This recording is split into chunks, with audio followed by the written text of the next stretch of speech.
What about the required length of the beard? Because there are many people with different lengths, and it's rather confusing when you look outside and you think, oh, what should I be doing? What did the Prophet Muhammad do?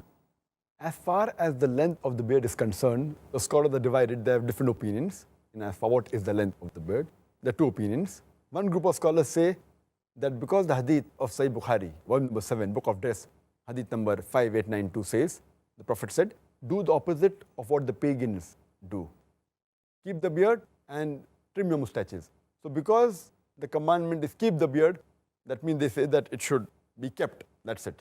And the second hadith of Sahih Bukhari, volume number 7, book of dress, hadith number 5893 says that cut your mustaches short and grow the beard. So the first group of scholars say grow the beard means keep on growing. You should not touch it. Keep the beard means let it be. Therefore, you should not at all, neither trim the beard, nothing at all. You should let it grow as much as possible. This is their view. But if you read, there is not a single Sahih hadith which speaks about the length of the beard of the Prophet. Not a single Sahih hadith. There's not a single Sahih hadith.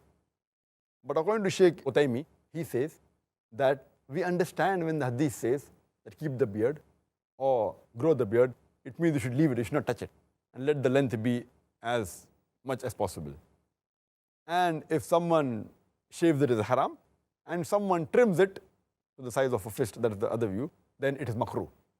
So this one group of scholars said let it grow as much as possible. The other group of scholars, what they say, that the length of the beard should be one fist.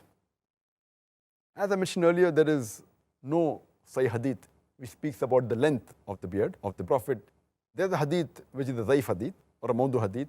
We say that the beard of the Prophet, it touched the chest, but that's a Zaif or a Mawdu hadith according to Shaykh Nasruddin al-Albani. There's a hadith mentioned in Sahih Muslim, volume number 4, hadith number 5789, where Jabir bin Samura, he says, may Allah be pleased with him, that the Prophet had a thick beard.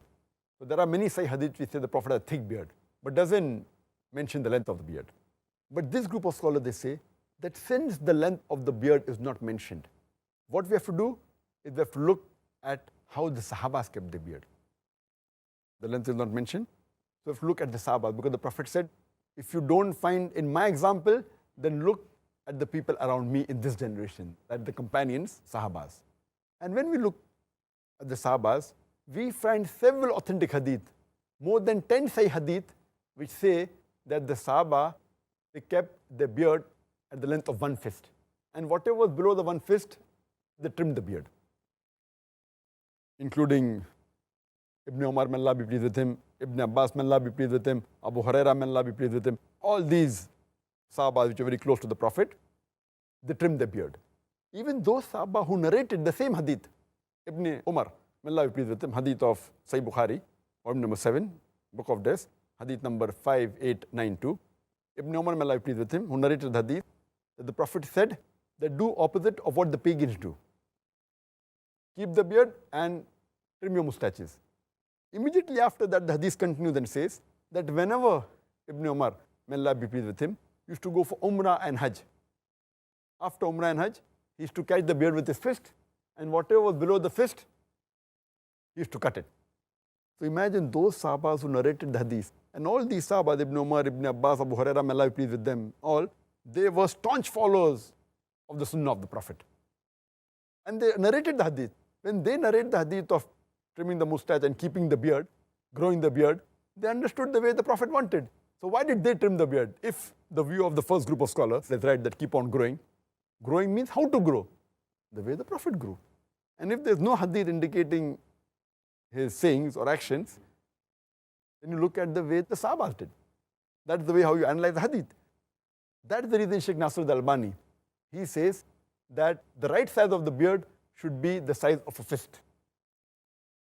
And he says, for example, that when we analyze the hadith, if it's present in the sayings, that is the best of the Prophet. If it's not, you look in the actions. If not in the actions, approval. If it's not there, you look in the lifestyle of the Sahaba. What did they say? What did they do? So we agree that what the Sahabas did was they followed the Prophet. And you don't find a single hadith, neither of the Prophet or neither of any of the Sahabas, which say that they did not trim the beard. There are more than 10 hadith which say that the Sahabas, they trim the beard below the fist. If there was even a single hadith which says that this Sahaba did not trim the beard at all, then it can be possible that both are right. Because there's not a single hadith on the other side saying that the Sahaba never trimmed the beard, but there are no less than 10 Sahih hadith which say that the Sahabas below the fist, they trim the beard. According to Sheikh Nasr al-Albani, it is fard to trim the beard below the fist. It is fard. And anyone who keeps a beard more than the fist length, it is makruh according to him. Makruh, detestable. So this is a strong fatwa in Sheikh Nasr al-Albani. He's very staunch. And I personally agree with his view because there is evidence in the lifestyle of the Sahaba. And he further says in his book, and he writes that why it should be the length of one fist. He said, besides the Sahabas, many examples we find who kept one fist and cut below one fist their beard. He gives the examples of many Salafis Salihin who had the beard the size of a fist and they trimmed the beard below the fist. Like, for example, An-Nakhil. We have examples of Imam Malik, Imam Ahmad ibn Hanbal. All these great Salafis Salihin, they trimmed the beard below the fist. They quit it like that and they trimmed it below the fist. So this is the view of the second group of scholars. And I agree more with the group of scholars, including Sheikh Nasr al-Albani, that the right size is the size of the fist and the rest Allah Alam.